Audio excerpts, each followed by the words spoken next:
Hello, you're listening to a Heroes Welcome Episode 3. Thanks for tuning in. My name is Wes, and with me to discuss everything in the world of Overwatch, Andrew. How are you, Andrew? I'm playing a lot of Overwatch, having a lot of fun with that. That's what's going on with me. Yeah, open beta is pretty exciting. Get to play with all the friends all the time. A lot of people in there. Yeah, it's been a lot of fun. I'm glad to see a lot of people getting in and having fun and just playing the game real loose right now, just having fun with everything. So, yeah, it's cool. So let's get straight into news. First, we're just going to remind everybody, if you haven't heard, the open beta got extended all the way till Tuesday, which is May 10th, till 10 a.m. That's West Coast Pacific time. So happy to hear that. I've been having so much fun playing the game. I don't want it to go away. So, any more extensions coming? I would hope so, but I doubt it. Okay. We can hope, but if you've been living under a rock, you don't know the beta was extended till Tuesday. You can always hold out hope. But, yeah, a couple more weeks downtime, but then the game will launch, and then it's a free-for-all. Yeah, we'll get to see a lot of stuff when the game actually launched. So I'm excited for that to come even sooner too. So, all right. So we heard about Overwatch Launch Celebration. I guess Coca-Cola is organizing it. Yeah, so there's going to be an Overwatch Launch Celebration. It's going to be happening on the 22nd of this month of May. So there are several locations, specifically several locations in California as well and other places. So you can check out our links and you can find the information for where your nearest location is and check that out. It's going to be a lot of fun. It's going to be covering a lot of the cinematics, the animated shorts, and the hero trailers, even some behind-the-scenes stuff that they mentioned that we have not seen yet. So it'd be cool to see. Very interesting. I'm excited to see how that turns out. So yeah, we were talking about it before the show about possibly going to the one near us in Los Angeles, and we found out it's already sold out. Doesn't look like that's going to happen. Unfortunately, I guess strategically, when it's real close to Blizzard HQ, it doesn't stick around for very long. Yeah, I was thinking, oh man, it's the closest one to Blizzard.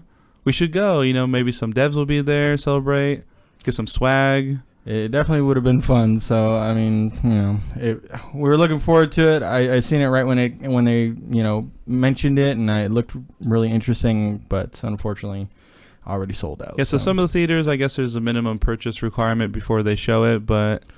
Yeah, there's a minimum purchase requirement of 100. They have to have 100 people fully purchase it before May 12th, before they will actually show it at that location. So just keep in mind that you want to purchase as early as possible and get it out there to your friends and people who are also interested in seeing it, because you want to make sure that you actually hit that 100 mark so that you can actually go see it there at that location.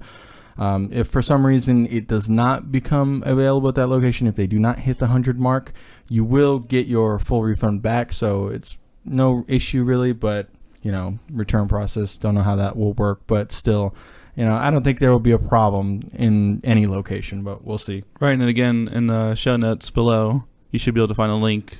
Yeah, there'll be a link to all the information that you need, the dates and locations in our show notes. All right, so let's talk about what Kaplan's been chatting about in the blue posts. So if you've been in open beta, you realize competitive play has been removed. We're testing it quite a bit in the closed beta there for a few weeks. Yeah, I mean, I was really caught off guard by that. I didn't expect them to completely take it away. I'm not saying that it's a bad thing. I totally understand why they did it. What are your thoughts on how it was before they took it away, how things... I enjoyed it quite a bit. Obviously, Blizzard came out saying that it wasn't working perfectly, and knowing the way Blizzard operates, if something's not working exactly the way they want to, they're going to try to take another approach to it. So that's pretty much what Kaplan was talking about. He was saying that the game will not launch with the competitive play in, but shortly after, there will be a redesigned version. Yes, specifically a newly redesigned version sometime after launch. So we're not exactly sure time period, but hopefully soon after launch and newly redesigned. I mean, they're going to be taking a different approach, definitely.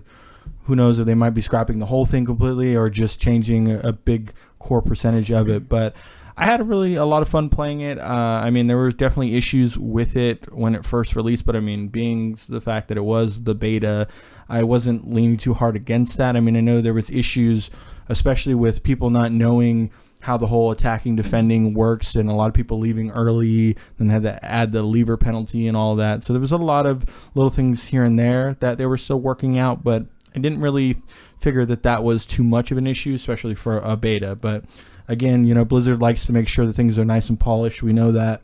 And, with all the feedback they got, they really felt like they were just going to take it out. And as I mentioned before, it is really something that caught me off guard, but it's not... I didn't really think it was a bad idea. I understand why they do it, and ultimately they felt like having it in was probably more detrimental the way it is now at launch than probably taking another stab at it. So, I mean... Right, so we've seen them... This is their design philosophy, right? So we've seen them talk about different reiterations they've made in the game. What comes to mind is the progression system. So internally, before we even saw a progression system in the closed beta, they had internal... testings on their own progression system, and they've said they've gone through multiple ones and scrapped them and redesigned them all together. So similar approach to the competitive play. If something's not going to be working exactly the way they want to, then they'll just redo it all together. Yeah, I mean, it's something that Blizzard's done from the very beginning, and you're right, you mentioned the progression system, and that has gone through several different iterations. So is definitely something that they're going to take another stab at, and hopefully it's going to be better off for them taking a second look at it. So we'll see how that goes. Right. There's no doubt in my mind that the new one will most likely be better, and I'm saying that as a person who spends 95% of my games in competitive play. Right. I mean, we both play mainly competitive play. It's sad that it's not in there right now to kind of mess around with, but we're both, I think, in agreement with them taking it out is better for it in the long run, correct? Right. So how would you improve the competitive play? I mean, I mentioned that I didn't think there was one thing that I could kind of harp on. I mean, that they did mention the whole issue with like the lever penalty was a big deal because a lot of people felt like there was a lot of people leaving the games initially. And so it's definitely something that they have to take a look at and fix. I mean, there's several different options. I'm not sure exactly which the best way is to fix that. I mean, you run into a lot of problems with trying to backfill other people into lever games and things like that. And they did mention that they really want to try and stay away from that, which I think is a good thing.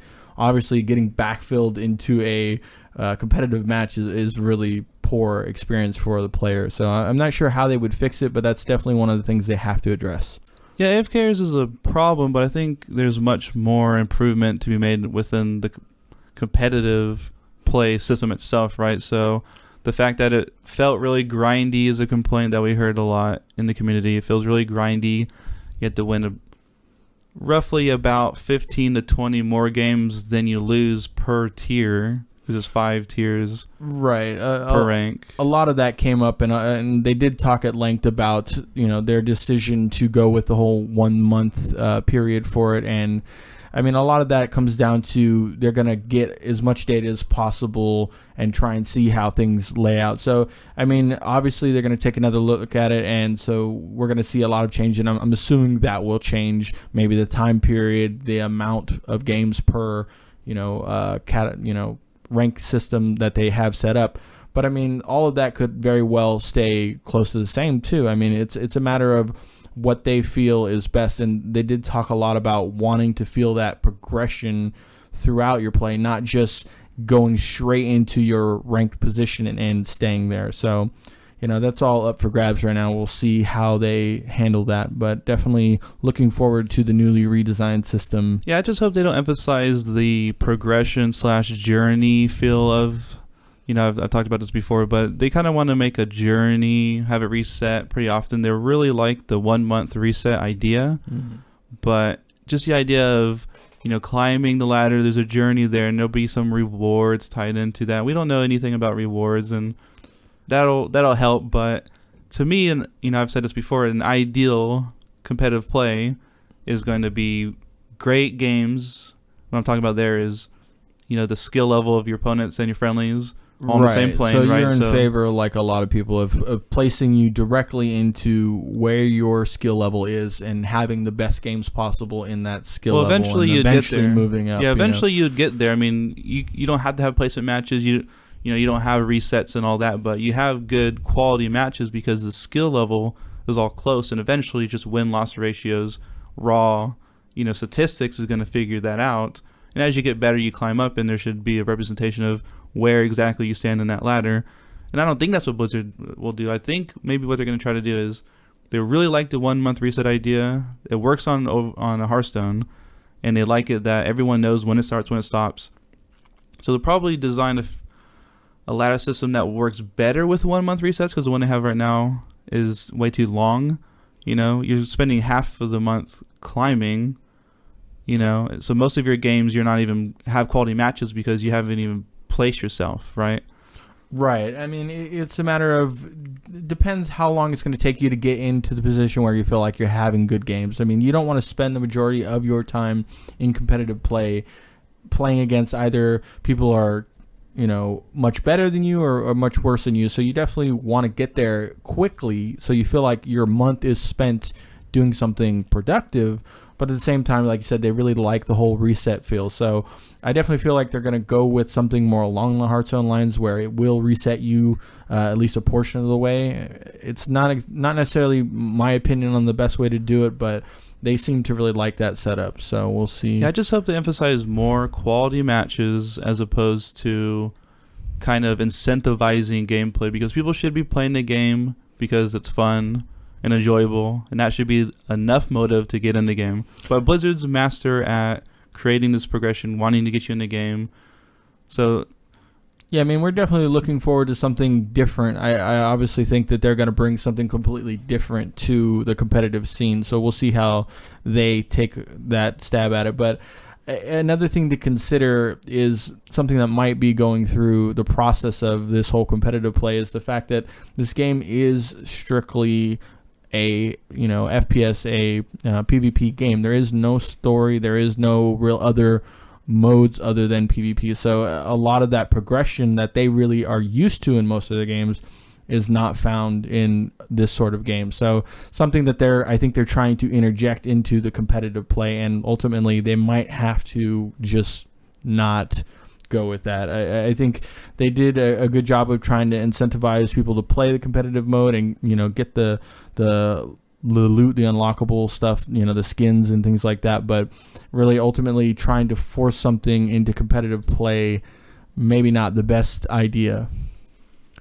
Right, so we'll definitely be following the competitive play, all the news and things coming out of Blizzard regarding the competitive play. We'll let you know any ideas or any new implementations going forward. So let's talk about what the community is talking about on the forums.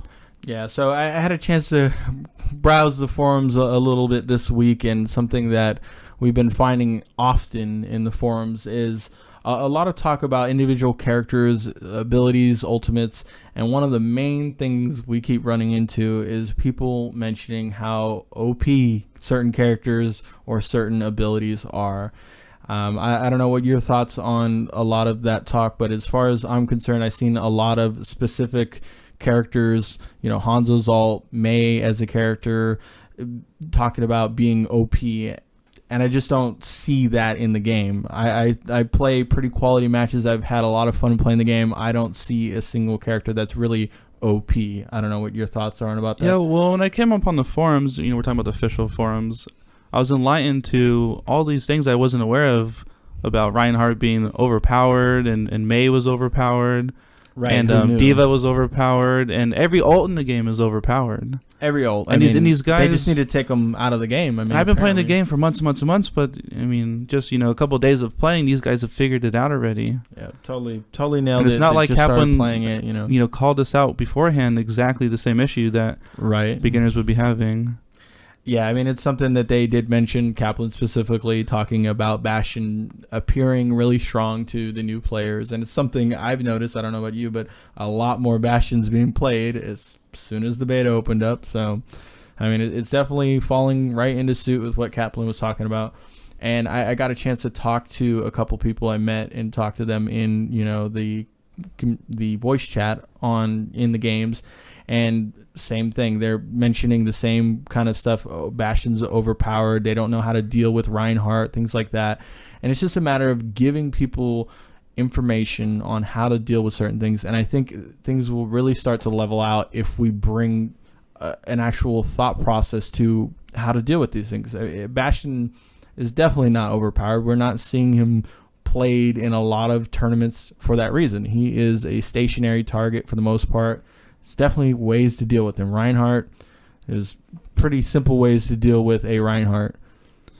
Right, so we just wanted to, discuss how this game, takes some time to figure it out. There's counters, there's a group dynamic there, and if people are frustrated, once you have a better understanding of the game, it's much more balanced and enjoyable. Right. Again, the same thing that Blizzard always mentions with this game in particular is a team game, and everything is balanced around the teams. If you're having an issue with a certain character or a certain ability, it's probably the answer or your solution to your problem is a team solution. Specifically Reinhardt, I talked to someone on the voice chat the other day about how to deal with a Reinhardt. And if I remember correctly, it even specifically mentions it. I don't know if it was Kaplan or somebody who mentioned it, but dealing with a Reinhardt is a matter of attacking from multiple different angles. Really puts you in a position to force Reinhardt to choose which direction he's going to put up his shield, and it's just a matter of then taking it from there. It's pretty simple if you can manage to attack him from multiple different angles. Right, so characters have counters, and I feel the game's pretty balanced. It's almost perfectly balanced. The only change I would even make, I mentioned this before, is maybe Zenyatta, up his health. I think 150 is a little too low for support. Tune down his damage if you have to, but give him 200 health. That's literally the only change in the entire game that I would make. Yeah, and I definitely... And it's not even that critical. Right. He's okay where he is. I definitely would agree he needs a little bit more health. I agree. I do think they definitely should tone his damage down just a little bit, because I feel like he is the one healer that is able to do a good amount of damage. He's very offensive, which a lot of people like, but he has so much utility in his orbs that I feel like giving him the damage that he has, it could definitely be toned down. Yeah, to be honest, I don't think Zenyatta needs to be nerfed to damage. Put him at 200 health, but if they need to justify the health, they could take it from somewhere else. But all right, continuing on news, we had a new digital comic come out this week, issue number 3. It's called Going Legit. Yeah, it's the newest issue, Going Legit, with Junkrat and Roadhog. I don't know what you thought. I got a chance to read it, and I don't know about you, but I always read them really slow. I'm always looking at every little thing in each part of the comic. It's really interesting. I had a lot of fun with this one. This was definitely probably my favorite comic to come out so far.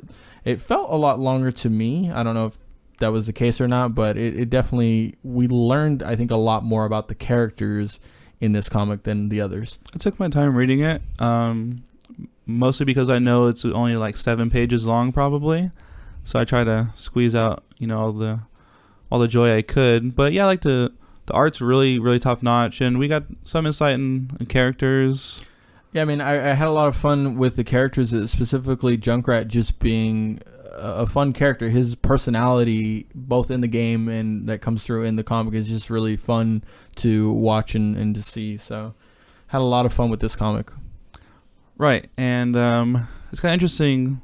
6 years in the future, Australians are, demographic psychotic killers. We have 2 of them in the game. How do you feel about that? Is that... Yeah, it's definitely it's not anything like it is today, that's for sure. Yeah, I'm just kidding. Australians are great people. I'm sure they're not all bad in the future. Right. Okay. So we also had an interview with Aaron Keller. Yeah, it was a very interesting interview. I read it in length. I had a lot of fun with it. I don't know how much information you gleaned from it, but I really like seeing the map in this game. The maps of the different maps laid out in this game are really very well done. The art is top notch. We talked about the sound and audio a lot as well, but really just looking at how the maps are made and laid out. I know specifically the game director, Aaron Keller, who was doing the interview with, I believe it was Gosu Gamers, talked in length about how his process works with making the maps and laying them out. And he talks about he usually likes to start with a single road, the main access road. So if you were looking at a map, the main access road is usually the big long road that flows through the entire map of the map. And it's that's usually where his process starts. And so to me, the whole game is mapped out, is built around that main road. And it's really interesting to think about the way that he builds the access roads off of that main road. And it really comes to play in a lot of the flankers, specifically Tracer, Genji. They really use those access roads to get around and to flank the main road. It's really interesting that he mentioned that. I thought it was real fun to listen to him talk at length about the maps and how things are laid out in his process. So, I mean, definitely check that out. There is information in our links to the interview, and he talks about a lot of things that he considers when making the maps in the game. One of them, he mentioned about the maps being very porous, very open. They talked about characters like Reaper and their engagement distance is a big factor for them. Of course, when they first started making the game, they just assumed, we're going to make the maps, very big and large and stretching, or have a lot of little nooks and crannies for people to go around. They like to have a lot of hidden things laid out in the map.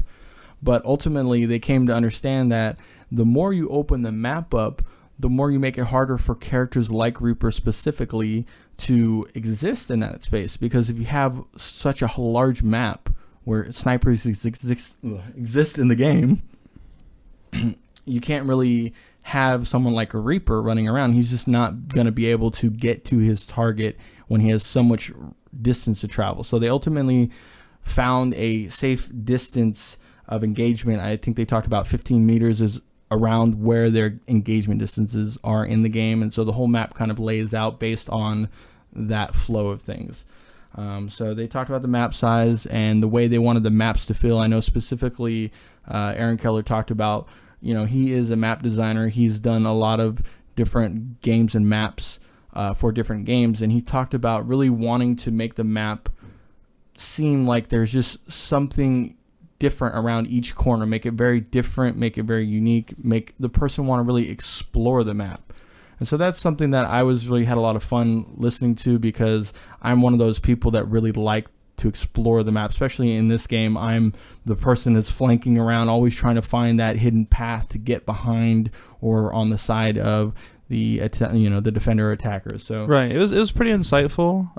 It's interesting to get in the head of a guy who's making the maps, and he's been making maps. He's been with Blizzard for a while, and it's very interesting. Yeah, I like I said, I had a lot of fun with it. Definitely great interview, a lot of insight. Go check it out. It's in our links. All right, so let's talk strategy now. Last episode we had a beginner's guide. We talked a lot about the essentials, map objectives, the hero classes, things like that. So we're going to continue that a little bit, maybe a little bit more intermediate, bridge the gap there. Yeah, so if you didn't listen to the last episode, you might check that out, get a little bit more of the basic information. This is going to be a little bit more advanced, but hopefully we'll make it simple enough to understand. Yeah, it's not that advanced, though. Yeah. Everybody should know this, definitely. All right, so we're going to cover health pools and how there's things that modify that, like shields and armor, and what those actually mean, how they behave. So let's start with health. It's pretty simple. Health is on the bottom left of your screen. The color is white. There's a numerical value of how much health you have and the maximum amount of health you can have. Right. Each block that makes up your health in the bottom left is worth 25 health points. So just something to keep in mind for you and for your enemies that you're engaging. That gives you an idea of how much health they have total. Right. Pretty straightforward. And there's health packs also to mention.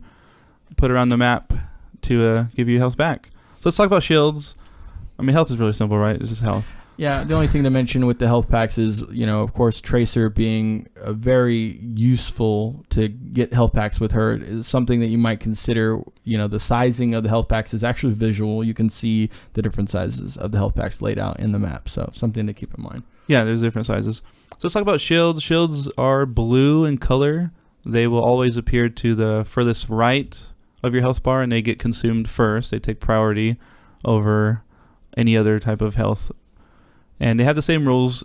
I mean, armor, shields, and health, they have the same rule of every block. You see the divisions is 25, which is why, like Reinhardt, there's a lot of blocks, right? They're skinny.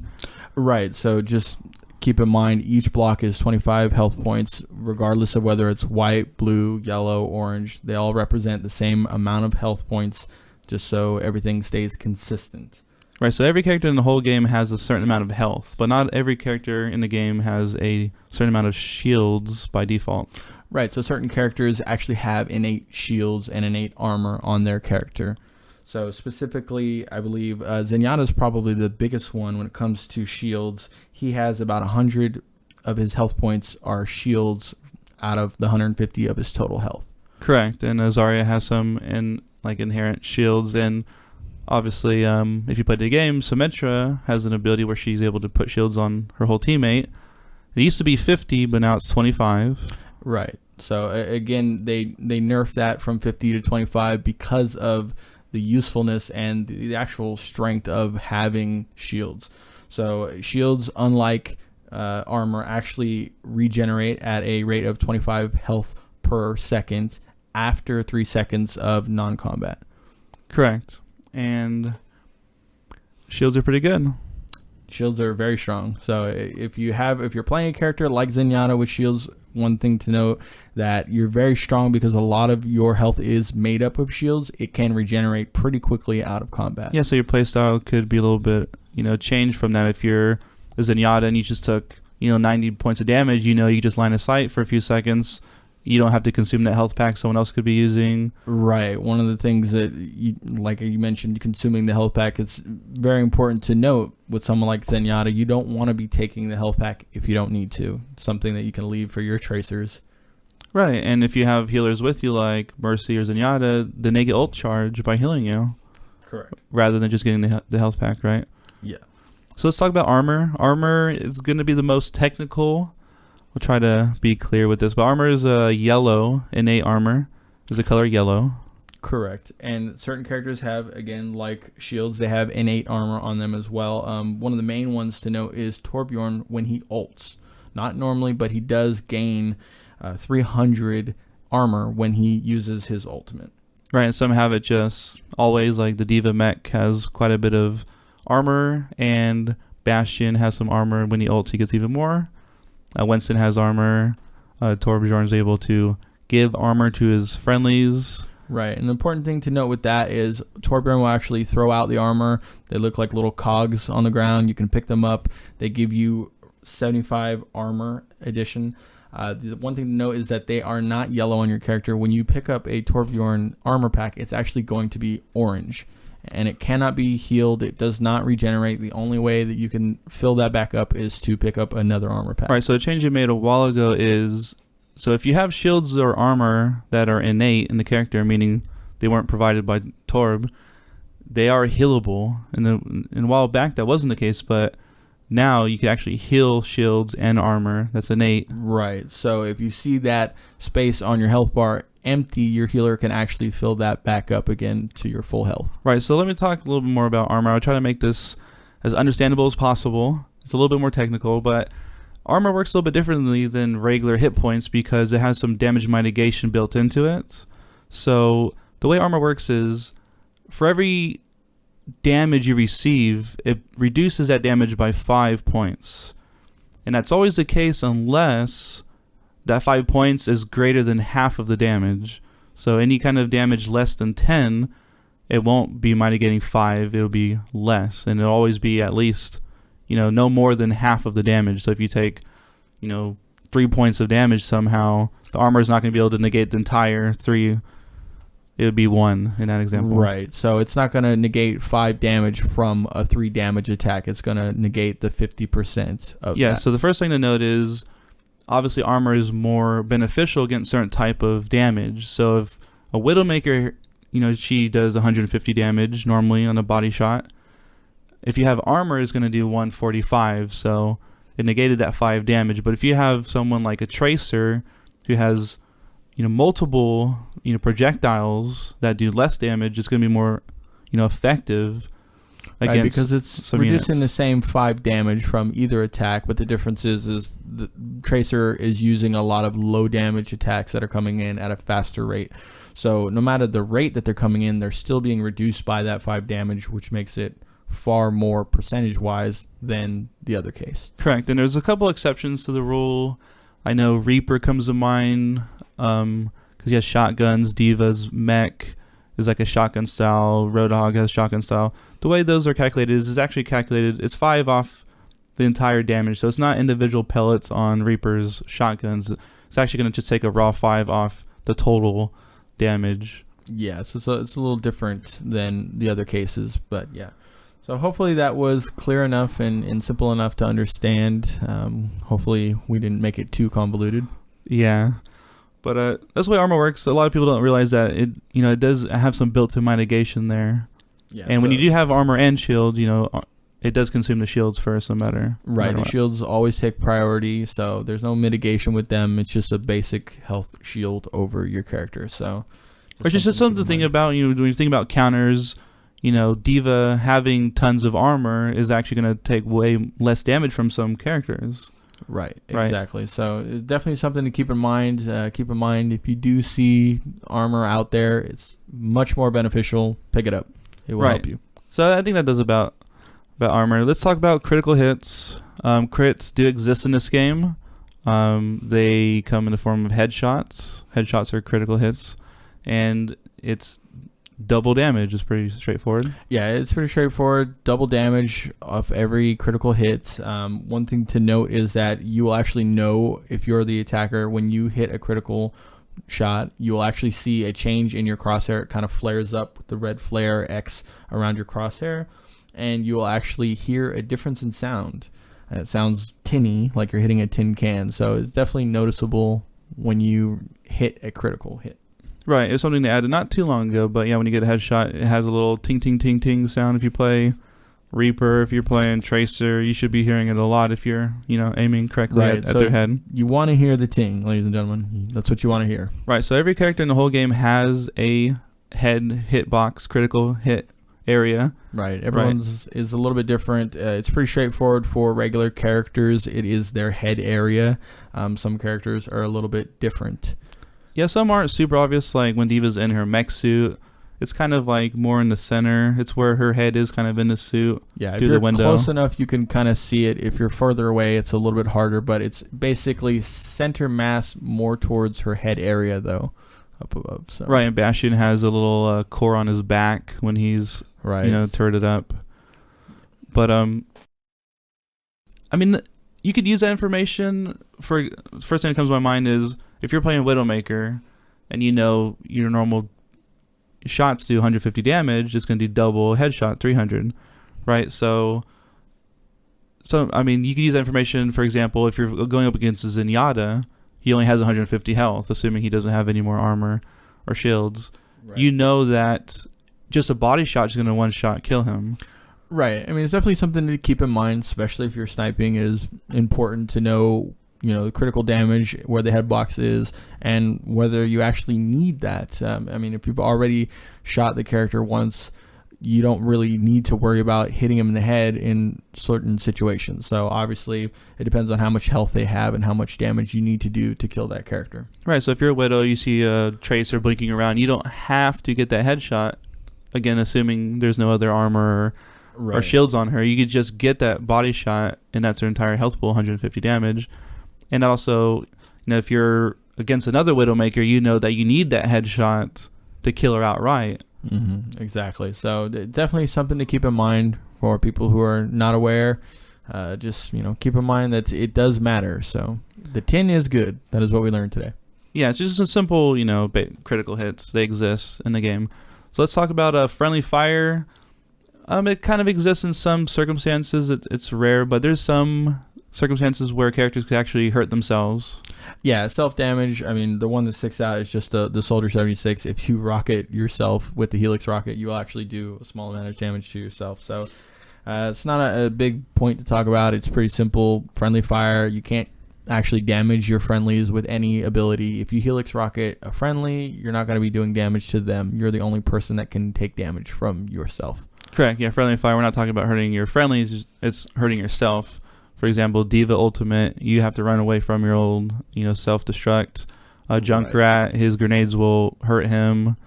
Zarya and Tracer ult, obviously, we've probably all seen Tracers kill themselves. Yeah, it's something about learning Tracer as a character. You will have many Tracer attempts at her ultimate. You'll learn that. Right, so just be careful for those things. Crouching does also exist. You'd be surprised how many people don't realize that you could actually crouch in this game. Met a few people that don't even have it bound. Really weird to me, but it's not something that you maybe think about or use often, but you should definitely know it's there and definitely use it in certain situations.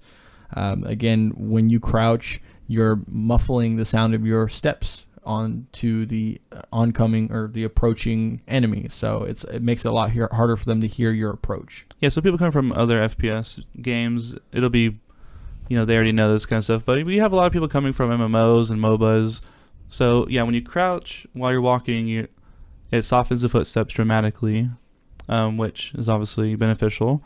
And just being able to hide in a place that you normally wouldn't be able to hide. Crouch under the payload, not receive damage from incoming, shots over top of the payloads. One of the most common reasons I'm crouching. So, right, and the last thing we're going to cover in the strategy is melee. So there is every character in the game could melee.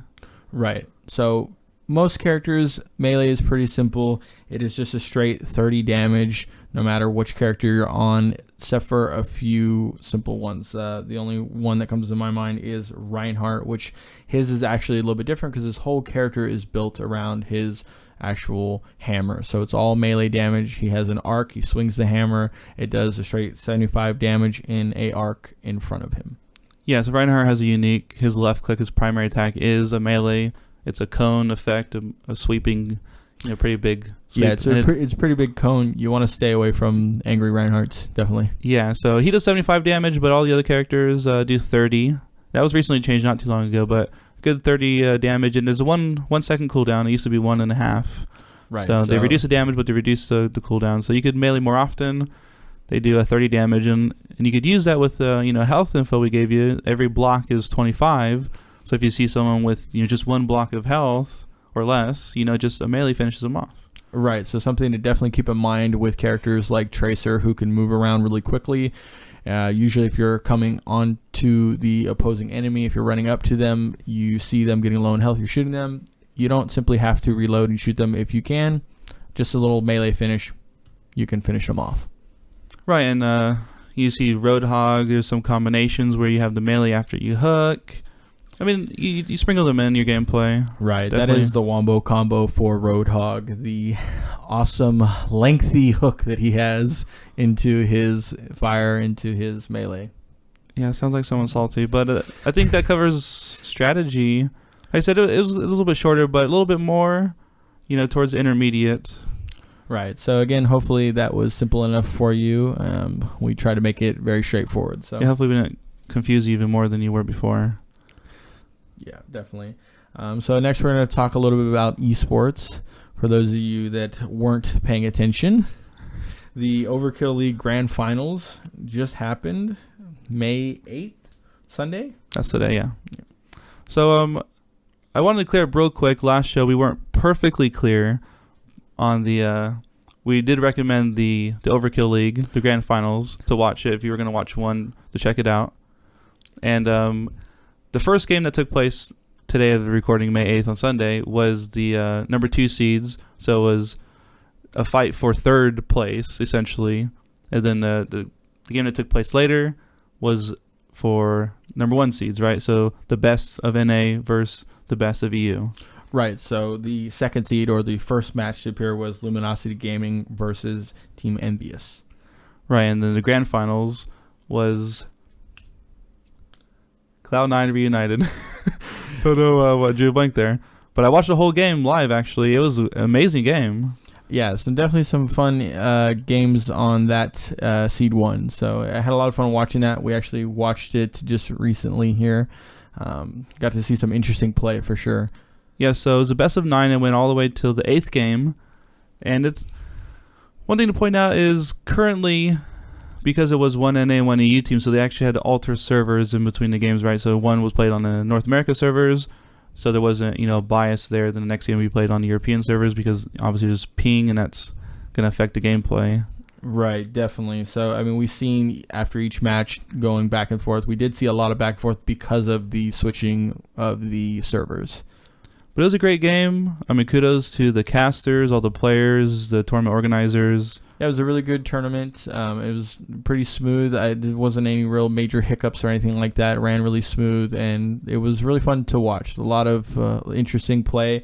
I know you had a lot of fun in watching your, Reaver versus Too Easy, the Widowmakers. And Widowmaker versus Widowmaker was interesting. Quite a bit of games we saw that, and sometimes Reaver came up top, sometimes Too Easy came up top. I mean, they're pretty close. Yeah, I mean, they're pretty evenly matched. Both did an amazing job on the Widowmakers. Seen a lot of really nice shots from the Widowmakers, and definitely a credit to their teams for sure. Right, so the VODs are up. I mean, most people are probably playing as much Overwatch as they possibly can, but that's something to do, once the servers go down on Tuesday. Yeah, if you have a second, if you're not at your computer, if you have your phone with you, or if you are not currently playing, or as you mentioned, when the servers go down, you can take a second, go on over to Ghost of Gamers and check out those VODs. The links will be in our show notes. Right, and it was kind of like a king of the betas, right? It's the very last tournament before the game goes live, and to me, I feel fortunate that there's any esports at all happening. I mean, they had a $5,000 prize pool, and it's a game that's not even out yet. Right, so I mean, there's a lot of support for this game, being that it's not even out yet. It's amazing to see what has grown in Overwatch already. Right, so we found out about an event called Agents Rising. It's a North America tournament. I guess Dolby is organizing it. It's an open entry tournament, and it's taking place pretty close to us, actually, in Santa Ana, California. Tell us about that.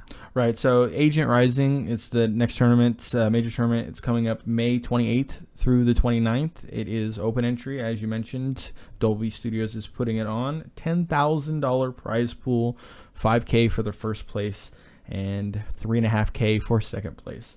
So it's going to be a pretty interesting tournament to see. Being that it's open entry, it's really going to be fun to kind of see what happens with that. We're going to see a lot of interesting things, just being that it's not that closed off. So we'll see some new faces that we haven't seen before, and we'll get to see some fun play for sure. Yeah, and I also want to stress the point that North America right now, we have Cloud9, and we have Luminosity Gaming, LG, but we really could use some more pros in North America. Yeah, North America is definitely a little bit lacking in that department compared to EU. So, I mean, honestly, if you look at things, Bing's Cloud9 did take, has been playing amazing lately. So yeah, they're rank 1 right now. They're rank 1 right now. So, I mean, it's not as if we're lacking for great players, but just maybe the amount of players that we have. Yeah, I mean, if anyone's listening, thought about maybe aspiring players, I mean, it's a great opportunity. Yeah, I mean, we definitely love to see more players in the NA representing, NA, EU. Definitely. Yeah, and the floodgates are opening up soon. I'm looking forward to all the new talent. I think, a lot of people watching these games saying I could do that, or I think that could be something I could do. Yeah, definitely. I just want to encourage that. Yeah, I mean, it's open tournament. Check it out. I mean, it'd be fun to see some new faces in the tournament scene. Definitely. And I think that's going to be all we have for today. Thank you guys for listening. We will have another show next week, same time.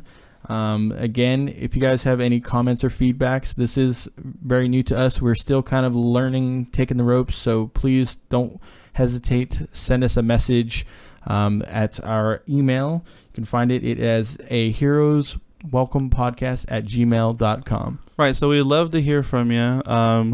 We reply to all the messages that we get, whether it's just a hi, whether it's feedback or a question about Overwatch or any kind of question. We'll answer them on the shows. Yeah, we're gonna definitely make an effort to answer and reply to every email. Just don't send us any hate mail. We don't read that. Okay.